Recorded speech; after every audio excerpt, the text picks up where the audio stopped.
Assalamu alaikum wa rahmatullahi wa barakatuh. In this video, we will be talking about a few aspects of macroeconomics. Economics in general is a very important subject to understand world affairs. It is rightfully called as the queen of social sciences because of the crucial role it plays in understanding world affairs.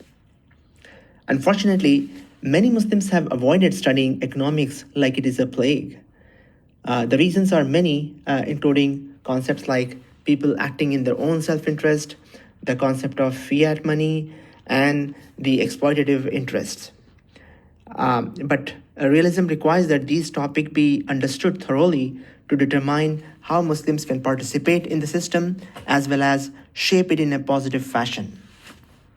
Like burying our heads in sand and thinking that these things will fix by itself is neither realistic nor compatible with the spirit of Islam.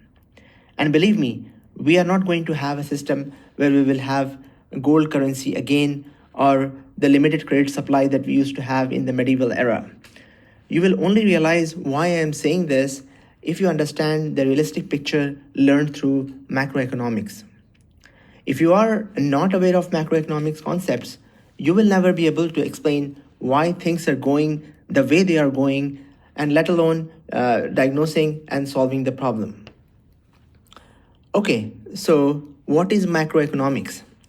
Macroeconomics is the study of the aggregate economy. Aggregate as in the functioning of the entire economic system viewed with a big panoramic lens. It doesn't look at individual choices or businesses, but rather it focuses on the aggregate economic system of a country. By understanding large-scale trends and patterns, macroeconomists aim to make sense of how an economy works and to find ways to improve its health and stability. The large-scale economic factors that are dealt by the macroeconomics include inflation, unemployment, GDP growth, and the national income of a country. These indicators provide insight into the economy's health and guide central banks and policymakers in designing policies and, in severe circumstances, direct strategies to intervene into the financial systems. So, why is macroeconomics important? Firstly, it helps us understand how the economy is functioning in its current state. Through studying macroeconomic trends, we can see how policies like change in taxes, interest rates, or government spending directly affect people's lives, jobs, and prices of commodities. Secondly, it allows us to understand the business cycle, which is the natural rise and fall of economic growth. By studying these cycles, macroeconomists can recommend policies to mitigate the negative effects of downturn like in a recession or depression and keep the economy healthy, which actually benefits everyone. Another significant part of macroeconomics is identifying and addressing inequalities within the system. Economic disparities can lead to unequal access to resources. Not only unequal access to resources, but to health and education, which impacts not only individuals' lives, but their progeny and the broader society. So, macroeconomics studies patterns of inequalities, which then helps governments and institutions to create fairer policies that promote greater economic inclusion. Finally, one of the main goals of macroeconomics is to come up with solutions that fit the current economic context. So, in a sense, it develops realism. It doesn't hypothetically give solutions, but actually looks at the context. As economies grow and change, new challenges emerge. Challenges like technological shifts and global competitions. Now we see that AI is coming up. So how do we deal with all this? We cannot shut down AI saying that we'll just ban AI, but you need to work in the given context, and macroeconomics helps us in doing that. Macroeconomics helps us analyze these changes and adapt policies to support sustainable growth that benefits everyone. So, there are a few key areas that macroeconomics focuses on. First, it focuses on macroeconomic indicators like economic growth, unemployment, and inflation.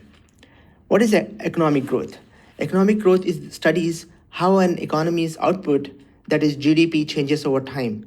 Things that economists look for are capital, technology, and labor productivity for understanding how and why economies grow in the long run. Next is unemployment. Macroeconomist explores why people lose job, the type of unemployment we see, whether it is cyclical or whether it is structural. Cyclical as in because of the rise and fall of the demand like recession, or structural as in like the coming of internet, AI that structurally changes the economy. And it also studies how joblessness affects society. Then there is inflation, which focuses on the rise in general price levels. Economists study what causes inflation, whether it's because of the rising demand or like people are trying to consume more because of the increased money supply, or it is because of the supply constraints like we saw during the Russia-Ukraine war. Another important area is the business cycle. Economies naturally go through periods of growth and contraction, which are known as booms and busts, or booms and recessions. Understanding these cycles help economists design policies to stabilize economic fluctuation and reduce the impact of downturns. The next area is fiscal policy, which deals with government decision on spending and taxation. Fiscal policy aims to influence economic growth, manage unemployment, and control inflation. All this has to be done within the budget constraints. And Keynesian model is one of the model studied by macroeconomists and employed by policymakers to circumvent recessions and cool down the economy when it is overheated. Then there is monetary policy, which involves central banks adjusting interest rates and the money supply. Through monetary policy, central banks work to control inflation and promote economic growth. They also have the job of keeping the financial system stable.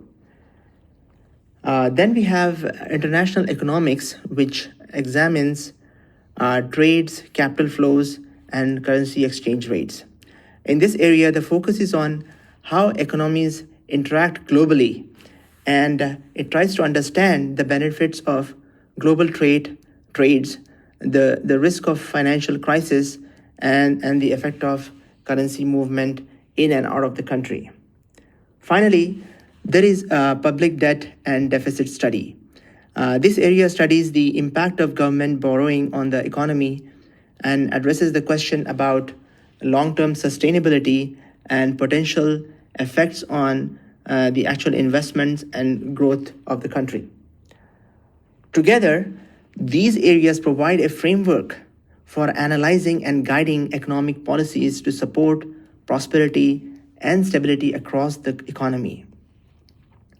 So, in summary, macroeconomics gives us the tool to understand the overall functioning of the system and analyze major trends and address the problems of inequalities. This in turn helps us to design solutions for a more balanced and sustainable future.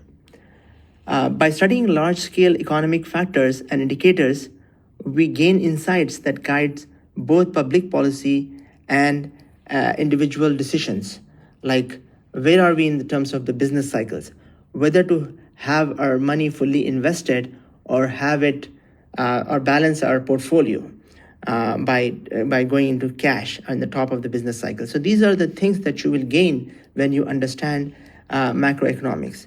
And in turn, this ultimately shapes a more stable and prosperous society. Currently, the system that we see it goes in cycles of booms and busts. And there's a lot more things that can be done to stabilize the system and promote equality.